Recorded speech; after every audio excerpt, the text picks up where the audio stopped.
और उत्तर प्रदेश की राजनीति में एक बार फिर से जातीय सियासत उफान पर है और ऐसे में समाजवादी पार्टी ने ब्राह्मण विधायकों की हालिया बैठक को लेकर योगी सरकार पर तीखा हमला बोला। समाजवादी पार्टी ने मुख्यमंत्री योगी आदित्यनाथ पर ठाकुरवादी सोच और एक जाति विशेष को बढ़ावा देने का आरोप लगाते हुए दावा किया कि अब ब्राह्मण समाज भी इस कथित जातिवाद के खिलाफ खुलकर मैदान में उतर आया है।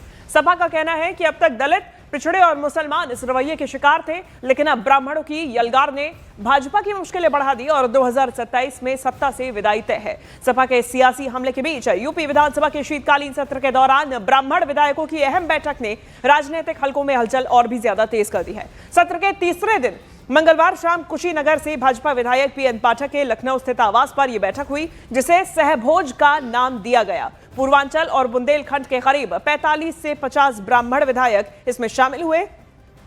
लिट्टी चोखा और फलाहार के बीच हुई इस बैठक में मिर्जापुर विधायक रत्नाकर मिश्रा और साथ ही साथ में एमएलसी उमेश द्विवेदी की अहम भूमिका रही। सूत्रों के मुताबिक चर्चा में ब्राह्मणों की घटती राजनीतिक हिस्सेदारी और उनकी अनदेखी का मुद्दा प्रमुख रहा। इससे पहले राजपूत विधायकों ने भी बैठक करके अपने तेवर दिखाए थे। पहले राजपूतों की जुटान और अब ब्राह्मण विधायकों की ये संगठित पहल भाजपा के भीतर जातीय संतुलन पर सवाल खड़े कर रही है। देखिए, सियासी जानकारी से 2027 से पहले यूपी के राजनीति में बढ़ती अंदरूनी चकल्लस का संकेत मान रहे हैं। ये सहभोज और फलाहार दोनों था। परसों हम लोग विधानसभा में बैठे थे तो आपस में चर्चा हो रहा था कि जाड़े का मौसम है, लिट्टी चोखा का कहीं स्वाद लिया जाए। उसी संदर्भ में तय हो गया, हमारे आवाज तय हुआ। जो माननीय विधायक जी लोग मिलते गए उनसे कहा गया कि भाई आइए, सहभोज है। और उसमें संजोग से कि केवल उसमें ब्राह्मण थे, ब्राह्मण भूमिहार थे। अगली बार होगा तो सभी जाति विधायक रहेंगे।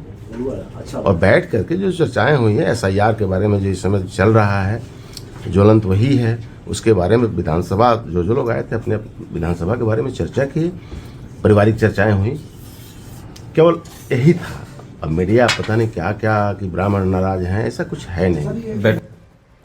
तो वहीं इस बैठक पर उत्तर प्रदेश के उप मुख्यमंत्री केशव प्रसाद मौर्य ने कहा कि विधायक एक दूसरे से मिलते रहते हैं, मिलना एक अलग विषय है, इसको अलग चश्मे से नहीं देखना चाहिए।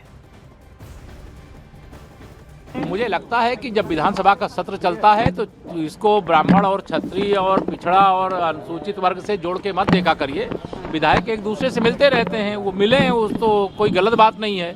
हम सदन में भी मिलते हैं, घरों में भी मिलते हैं, मंत्रालयों में भी मिलते हैं। तो मिलना यह एक अलग विषय है, इसको अलग चश्मे से नहीं देखना चाहिए।